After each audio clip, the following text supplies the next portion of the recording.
ఇప్పుడు దీపావళి వచ్చేస్తుంది కదండి, దీపాలు వెలిగిస్తూ ఉంటారు కదా. కానీ ఈ మధ్య ట్రెండ్ ఏంటంటే ఒక గ్లాస్ తీసుకొని వాటర్ పోసేసి అందులో కొంచెం కలర్ పోసేసి దీపాలు వెలిగిస్తున్నారండి. అవి ఎలా వెలుగుతున్నాయి అనుకుంటున్నారా?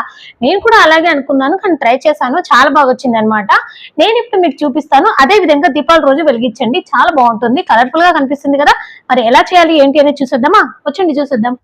నేను ఇక్కడ 2 గ్లాసులు తీసుకున్నాను అనమాట. అందులో వాటర్ పోసేసి అలాగే 2 డ్రాప్స్ లో ఆయిల్ కూడా పోసేయండి. ఇలా పోసేసిన తర్వాత సిల్వర్ పేపర్ ఉంటుంది కదండి, ఇలా కట్ చేసుకోండి. రౌండ్ గా కట్ చేసుకున్న తర్వాత ఒత్తులని ఈ విధంగా పెట్టేసి పక్కన పెట్టేయండి. ఇప్పుడు అవే గ్లాస్ లో కలర్స్ పెట్టుకోండి, ఏ కలర్ అయినా పర్వాలేదండి. నేనైతే ఫుడ్ కలర్ యాడ్ చేశాను. ఇప్పుడు దీపాలు వెలిగించేయండి, చాలా ఈజీగా వెళ్ళిపోతాయి అనమాట. నైట్ అంతా వెలుగుతూనే ఉంటుంది. బాగుంది కదా కదా దీపాలు ఎలా ఉన్నాయో. మరి మీరు కూడా ఈ విధంగా ఇంట్లో ట్రై చేయండి. కలర్ కలర్ గా ఉన్నాయి కదండి, ఒకటి ఎల్లో, ఇంకొకటేమో రెడ్ కలర్ పెట్టాను కదా నేను. ఇంకా మీరు ఎన్ని కలర్స్ అంటే అన్ని కలర్స్ పెట్టుకోవచ్చు. బాగుంది కదా.